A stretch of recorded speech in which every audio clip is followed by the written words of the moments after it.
Hello everyone, my self Rahul Soni और मैं आज आपके सामने एक माइक्रो इकोनॉमिक्स का चैप्टर लेके स्टार्ट हुआ हूँ। जैसा कि आप सभी को पता है कि मेरे चैनल का नाम पॉजिटिव वाइब कॉमर्स क्लासेस है। आज हम class 11th micro economics chapter 1 introduction पढ़ेंगे।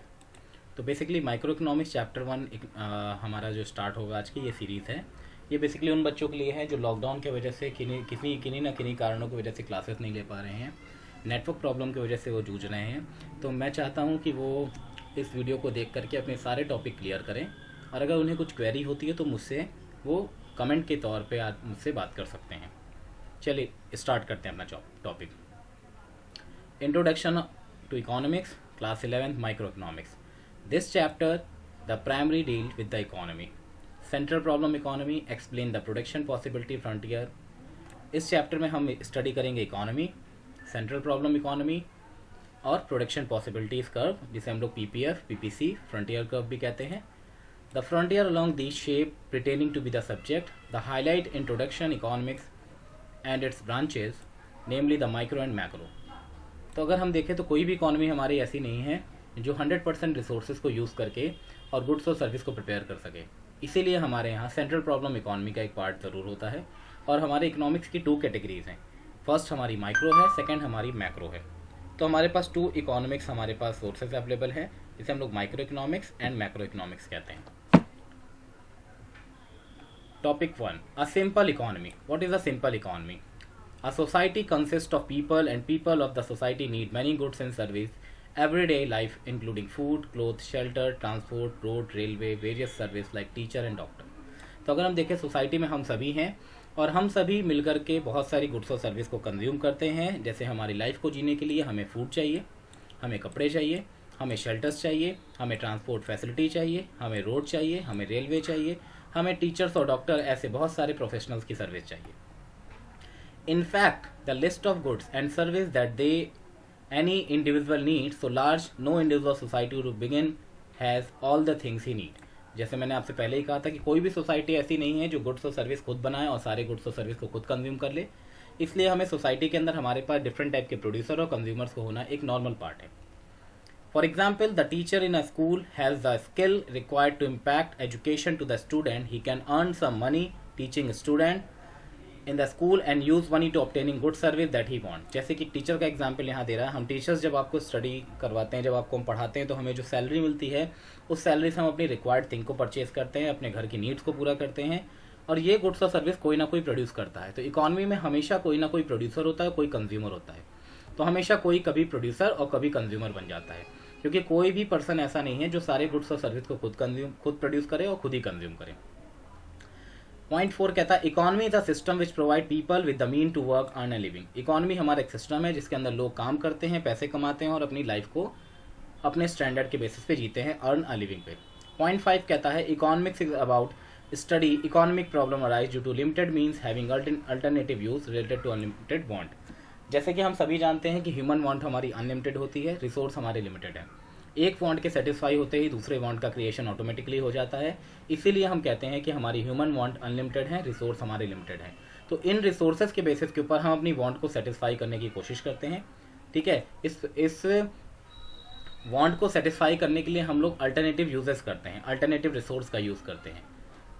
पॉइंट 6 कहता है, economic problem. Economic problem is the problem of choice involving satisfaction of unlimited want out of limited resource having alternative use. तो जैसे कि हम सभी जानते हैं कि अपनी प्रॉब्लम ऑफ चॉइस के बेसिस पे हम क्या करते हैं, कुछ गुड्स को सेक्रीफाइस करते हैं, कुछ गुड्स को ऑब्टेन करते हैं। फॉलोइंग एग्जाम्पल में, जैसे आपके पास 10 रुपीज़ है और उस 10 रुपीज़ में आपको चॉकलेट खरीदना है, आपको पेंसिल्स खरीदनी है, आपको पेन खरीदने हैं और आपको इरेजर खरीदना है। तो उस 10 रुपीज़ के रिसोर्स के अकॉर्डिंग आपके पास जो चीज़ें सबसे ज़्यादा रिक्वायर्ड होगी आप उन्हें परचेज करेंगे और बाकी चीज़ों को सेक्रीफाइस करेंगे। इसे हम लोग कहते हैं प्रॉब्लम ऑफ चॉइस के बेसिस पे काउंट करते हैं। तो जो रिसोर्स आपको सबसे ज़्यादा रिक्वायर्ड होता है आप उसे परचेज करते हैं, बाकी को सेक्रीफाइस करते हैं और उस अल्टरनेटिव रिसोर्सेज के बेसिस के ऊपर आप अपने आप को सेटिस्फैक्शन पॉइंट पे लेके जाते हैं। एग्जाम्पल देखते हैं। Take an example of a piece of land. It can be used to constructing house, factory, school, park. It also use to growing wheat, rice, vegetable. एक लैंड है जिसपे हम लोग फैक्ट्री सेटअप कर सकते हैं, स्कूल बना सकते हैं, पार्क बना सकते हैं, व्हीट ग्रो कर सकते हैं, राइस, वेजिटेबल ग्रो कर सकते हैं। The economic problem here to that for which purpose this land should be used. अब इकोनॉमिक प्रॉब्लम में हम देखते हैं कि वो लैंड किस पर्पज के लिए सबसे ज़्यादा यूज होती है। जिसमें हमें ज़्यादा रिसोर्स बेनिफिट मिलेंगे हम उसे करेंगे। जैसे गवर्नमेंट का सबसे पहला मोटिव हमारी सोसाइटी के लिए सर्विसेज प्रिपेयर करना होता है, और प्राइवेट सेक्टर का सबसे पहला मोटिव होता है कि वो प्रॉफिट अर्न करे। तो जिस चीज़ में उसे ज़्यादा बेनिफिट्स मिलेगा उस काम को वो पहले करेंगे। सिमिलर प्रॉब्लम में arise making a choice of use resource like land, labour, capital, enterprises. तो जैसे हमारे पास एक प्रॉब्लम ऑफ चॉइस के अंदर एक पार्ट और आता है, हमारे पास जो रिसोर्स अवेलेबल है उस रिसोर्स में 2 टाइप के रिसोर्स हैं। एक फिक्स रिसोर्स है, दूसरा वेरिएबल रिसोर्स है। फिक्स रिसोर्स जैसे लैंड, लेबर, और वेरिएबल रिसोर्स जैसे हम कह सकते हैं कि हमारे पास non permanent staff, raw material. तो ये सब हमारे पास जो रिसोर्स है वो हमारे पास परमानेंट सोर्स नहीं माने जाते।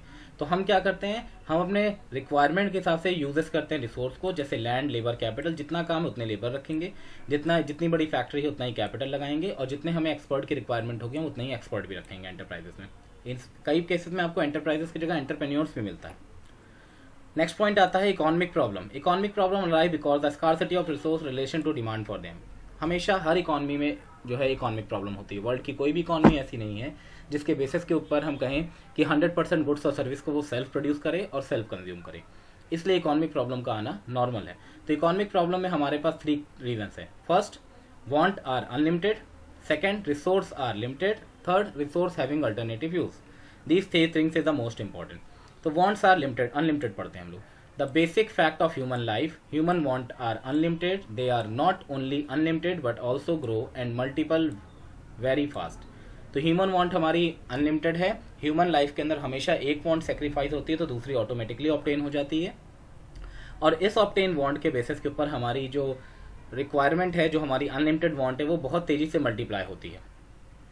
Second, resource are limited. जितने भी रिसोर्स हमारी इकोनॉमी में हैं, हमारे पास हैं, वो सारे के सारे लिमिटेड हैं। The resource to produce goods and service to satisfy human want are available to limited quantity. Land, labour, capital, enterprises are the basic scarce resource. तो बेसिकली हम कहें तो रिसोर्स हमारे पास लिमिटेड है।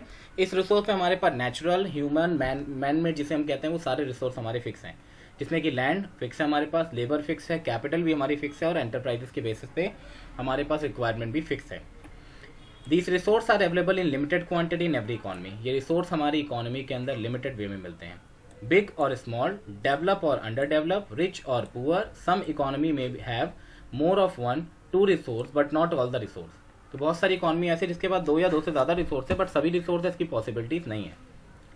जैसे कि मैं आपको एक नॉर्मल एग्जाम्पल देना चाहता हूँ कि हमारे कंट्री का अगर हम लोग जोग्राफिकल एरिया देखें तो वर्ल्ड जोग्राफिकल एरिया के हिसाब से हमारी कंट्री के पास मल्टीपल रिसोर्स अवेलेबल है। हमारे पास प्लेन्स भी हैं, लैंड भी है, फर्टाइल लैंड भी हमारे पास है, हमारे पास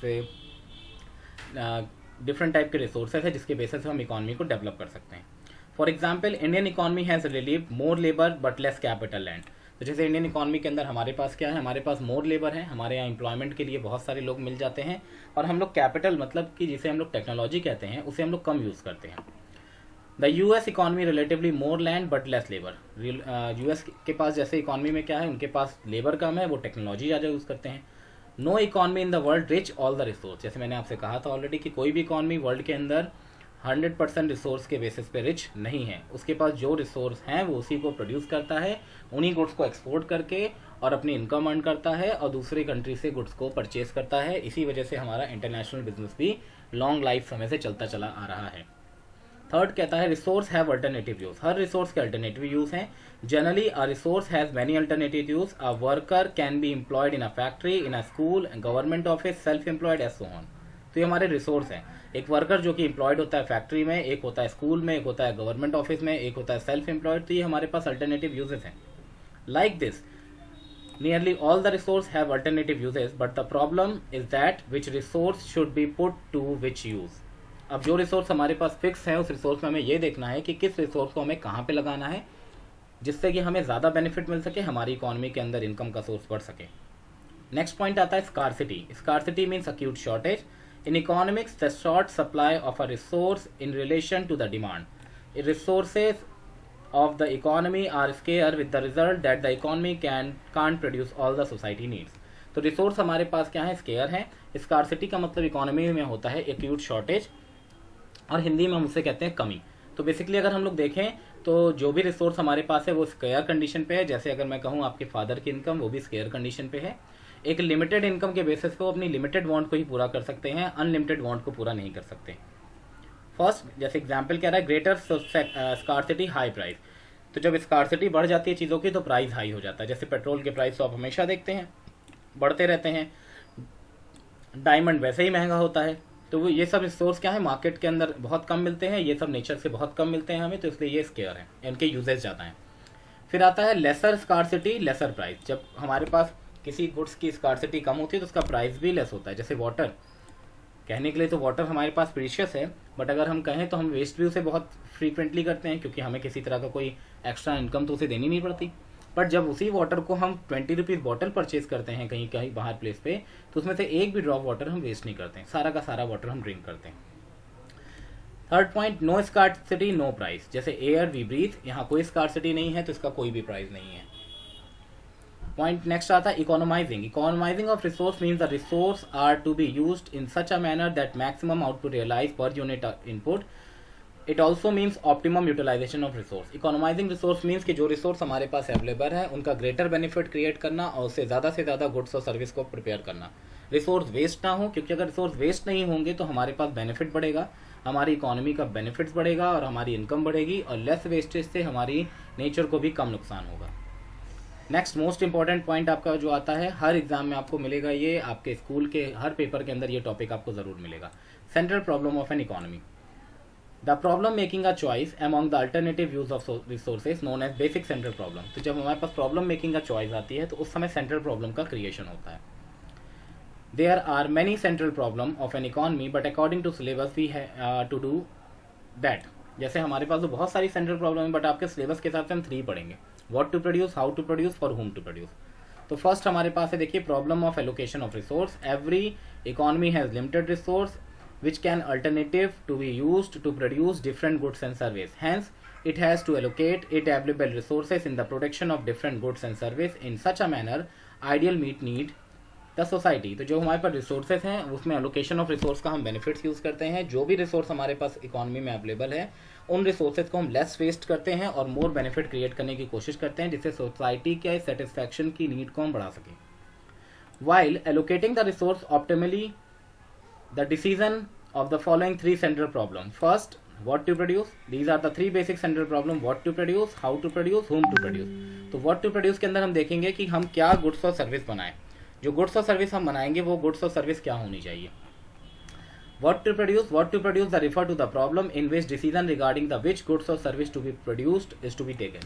तो इकोनॉमी में जब भी कोई प्रोड्यूसर किसी तरह की गुड्स और सर्विस को क्रिएट करने की कोशिश करता है तो वो सबसे पहले ये सोचता है क्या बनाएं, व्हाट टू प्रोड्यूस, क्या प्रोड्यूस करे जो कि सोसाइटी में रिक्वायर्ड भी हो, नीड भी हो और इजी बिक भी जाए और इजी लोग कंज्यूम करें। Since its resource are limited, every economy has decided to what commodities are to be produce in what quantity. तो हर इकोनॉमी ये डिसाइड करती है कि क्या गुड्स और सर्विस हमें प्रिपेयर करना चाहिए। जैसे कि अगर देखें तो इंडिया हमारा फार्मिंग गुड्स ज़्यादा प्रिपेयर करता है, तो उसी की जगह अगर फॉरेन कंट्रीज़ का देखें, इराक ईरान, तो वो तेल प्रोड्यूस करते हैं। अगर यूएस का देखें तो टेक्नोलॉजी है। तो हर इकोनॉमी अपने रिसोर्सेज के बेसिस पे वो गुड्स और सर्विस प्रोड्यूस करता है जो उसे चाहिए और जो मार्केट में ईजी सोल्ड हो जाए। In the view of the limited resource, when we produce more commodity it means we will able to produce less to another, because more production one commodity would be force to withdrawal resources production of other commodity. अभी हम PPC पढ़ेंगे तो PPC के basis के ऊपर हम 2 commodities का part use करेंगे।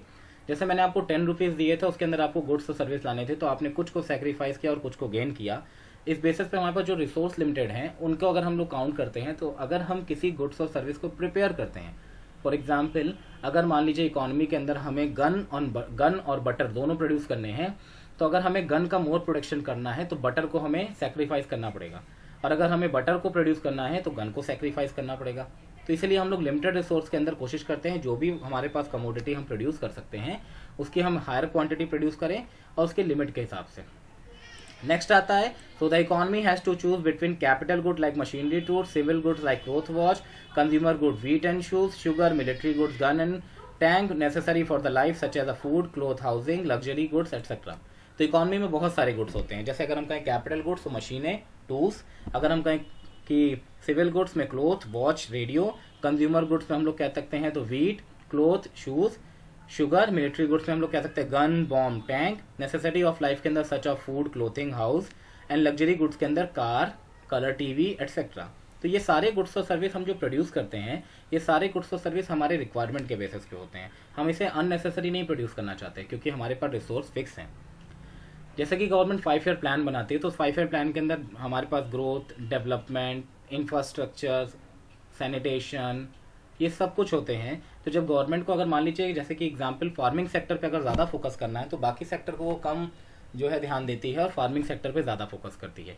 जब उसे अदर सेक्टर्स पे ध्यान देना होता है तो फार्मिंग को सेक्रीफाइस करती है, उस पैसे को उठा करके अदर सेक्टर पे यूज़ करती है।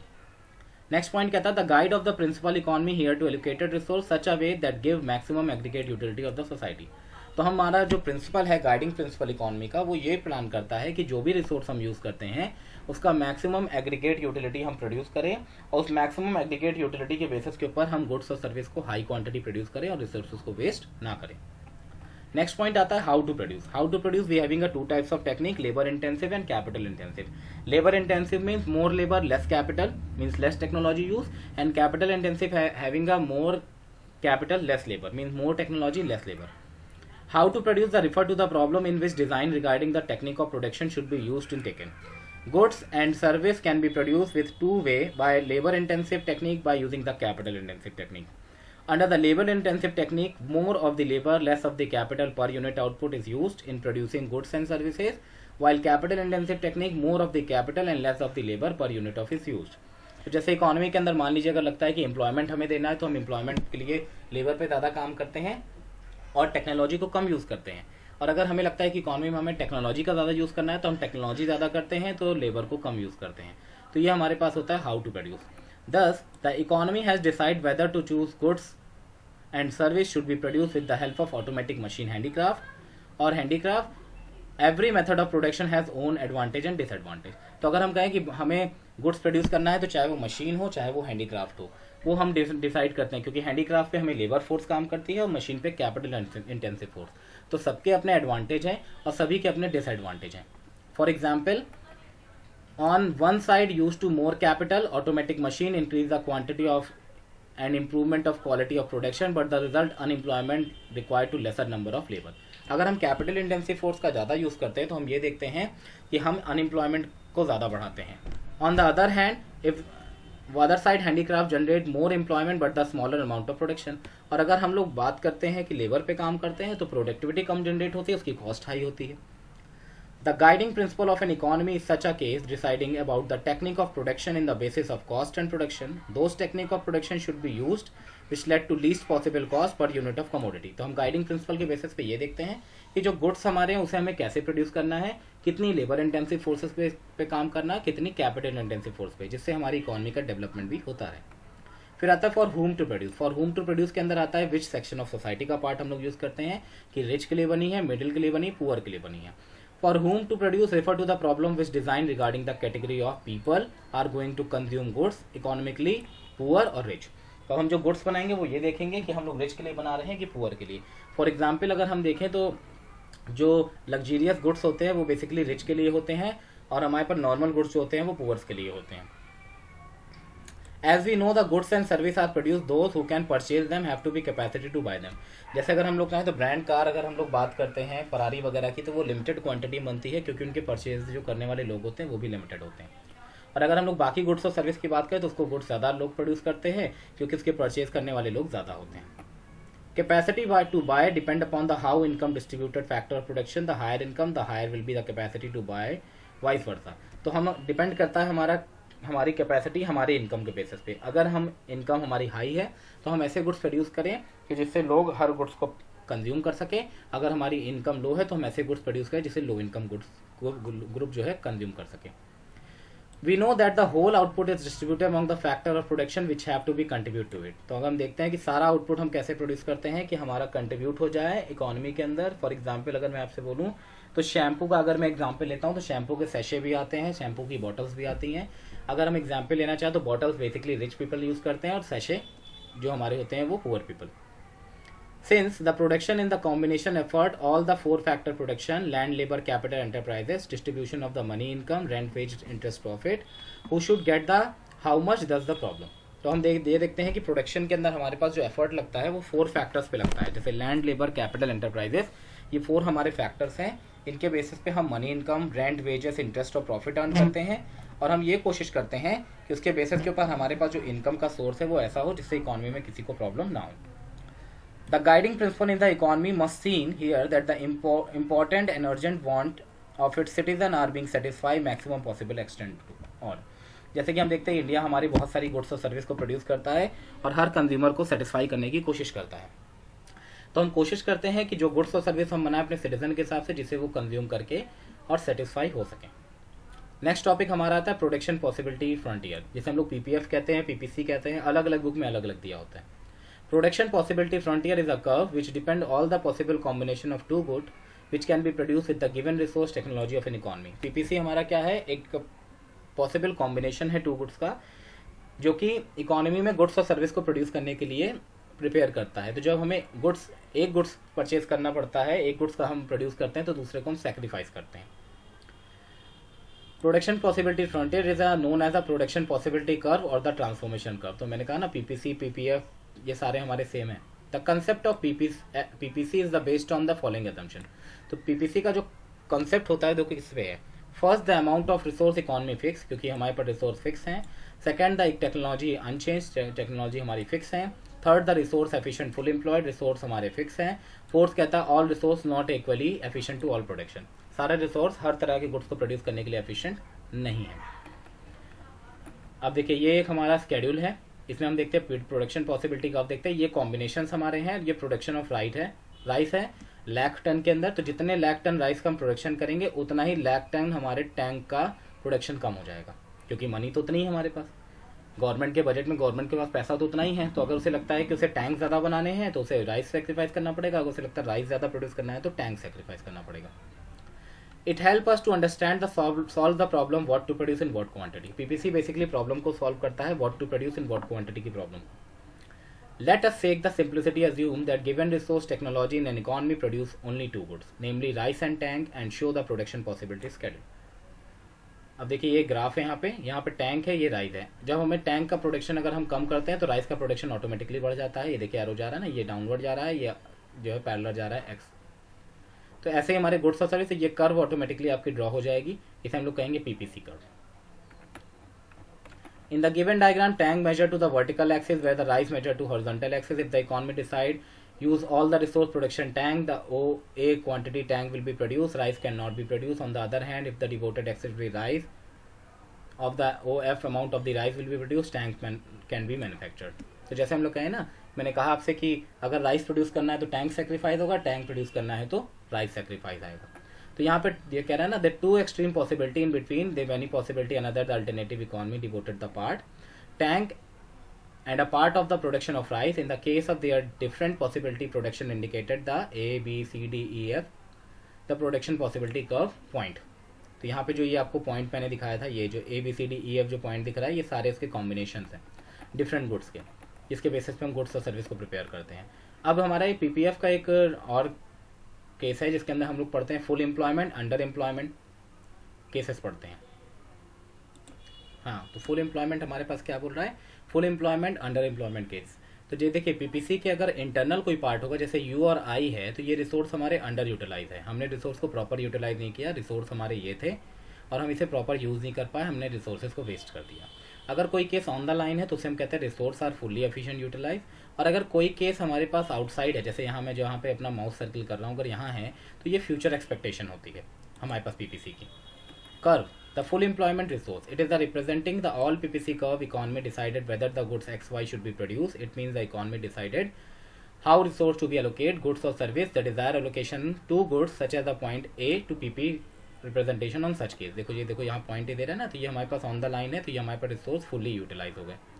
ठीक है, अंडर यूटिलाइजेशन का केस क्या बोला, देखो under utilisation if the resource not fully efficient utilise to be problem of under utilisation.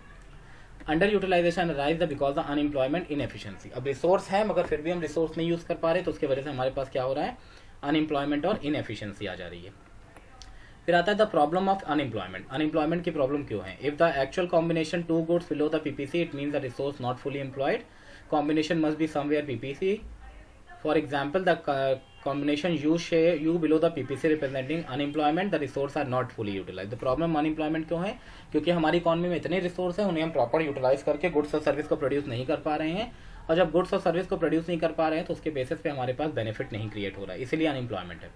फिर आता है the problem of inefficiency. Assuming that the problem was the full efficiency and the actual combination से I produce still lie below the PPC, it means the resources are inefficient employed. So the combination that lie below the PP curve also indicated the problem inefficient utilization. तो अगर हम देखें तो problem of inefficiency क्या है? Inefficiency का मतलब है कि हमारे पास कैपेसिटी थी बट हम उसे प्रोड्यूस नहीं कर पाए क्योंकि हमारी कैपेसिटी के बेसिस पे हम काम नहीं कर पाए। Rightward leftward shift the PPC. अगर पीपीसी राइटवर्ड शिफ्ट होती है तो राइटवर्ड शिफ्ट होने के टू केसेस हमारे पास है।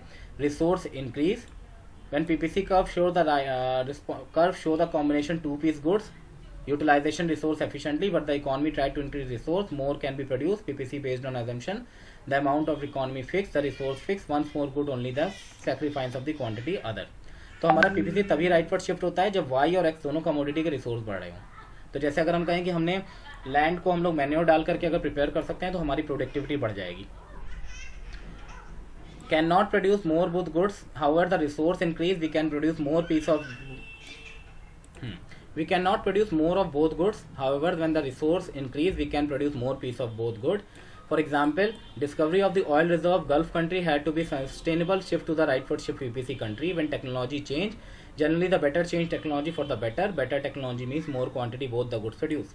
तो जैसे गल्फ कंट्री का एग्जांपल दिया, अगर मान लीजिए उनको कोई नया तेल का कुआं मिलता है तो उनको पीपीसी राइटवर्ड शिफ्ट हो जाएगा क्योंकि उसके पास रिसोर्स बढ़ जाएगा। और अगर हम देखें तो कोई टेक्नोलॉजी के बेसिस पे जैसे BS6 इंजन है तो उतने ही ऑयल के अंदर हम ज़्यादा गाड़ी रन कर सकते हैं, तो वो हमारा क्या हो गया? PPC rightward. अब राइटवर्ड अगर शिफ्ट होता है केवल वन केसेस में, वन इंटरसेप्ट के केसेस में अगर हम लोग आते हैं तो वन इंटरसेप्ट के केस के अंदर हमारे पास क्या रहा है?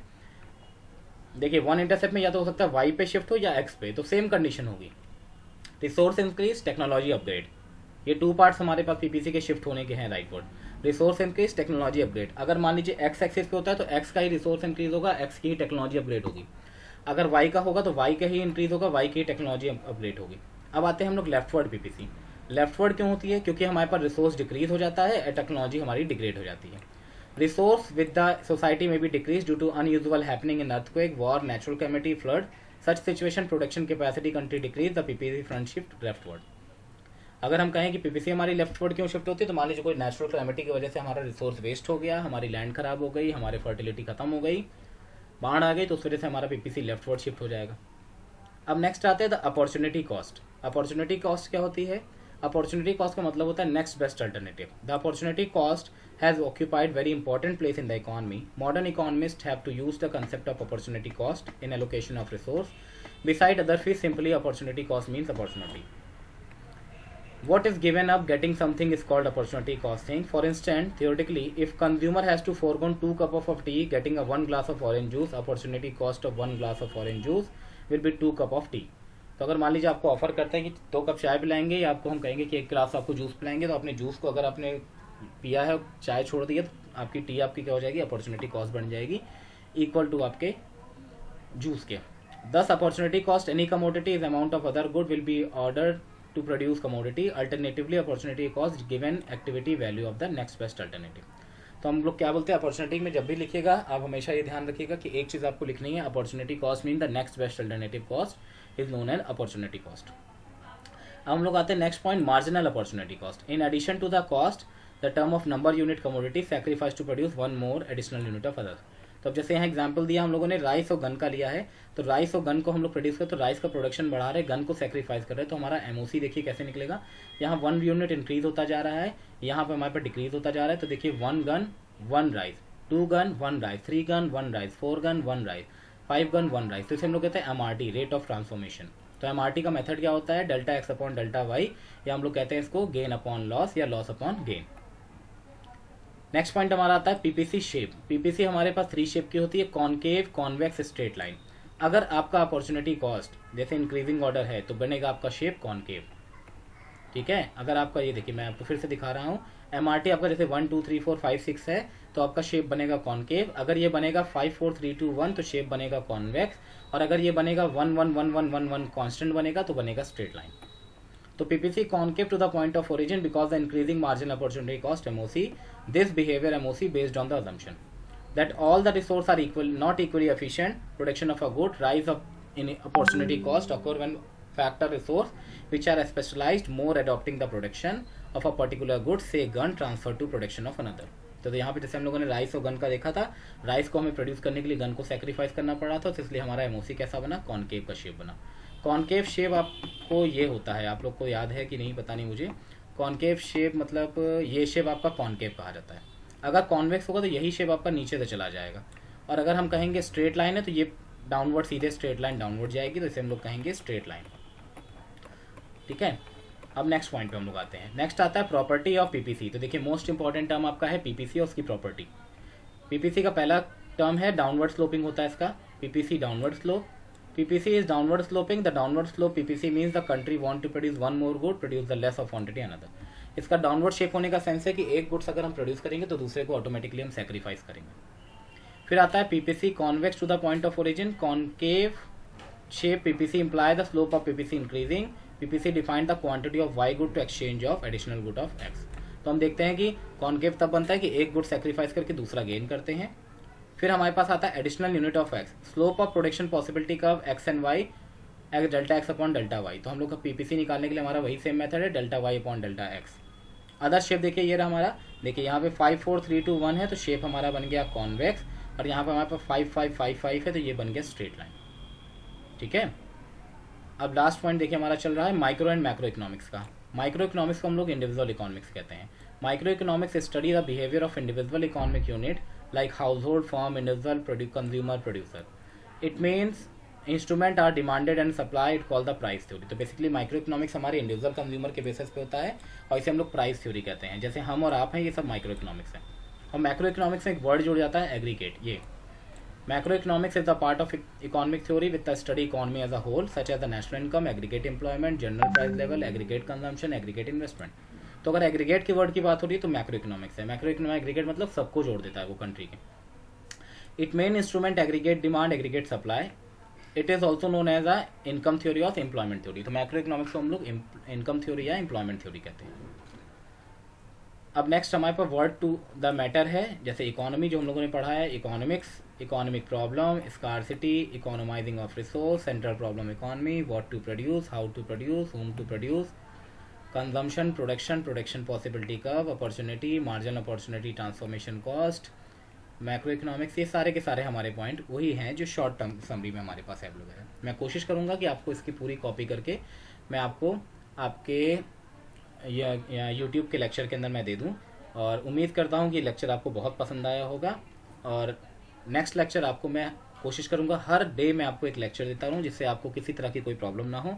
अगर आपको ये लेक्चर पसंद आया हो तो लाइक करिए, शेयर करिए, कमेंट करिए, और साथ ही साथ चैनल सब्सक्राइब जरूर करिए, बेल आइकन जरूर दबा लीजिए, जिससे आपको ज़्यादा से ज़्यादा टॉपिक के नोटिफिकेशन मिलते रहें। मैं आपको समय समय पे आपको सारे अपडेट्स देता रहूँगा, और कोशिश करूँगा कि आपके किसी एग्ज़ाम के समय अगर आप मुझे बताएंगे तो मैं आपको combined proper one syllabus, one आपका वीडियो नोट्स दे दूँगा, जिससे कि आपके पूरे के पूरे माइक्रो इकोनॉमिक्स या पूरे मैक्रो इकोनॉमिक्स जैसे क्लास 11 12 होते हैं, इंडियन इकॉनमी, स्टैटिक्स, सब आपके प्रॉपर कंप्लीट हो सकें।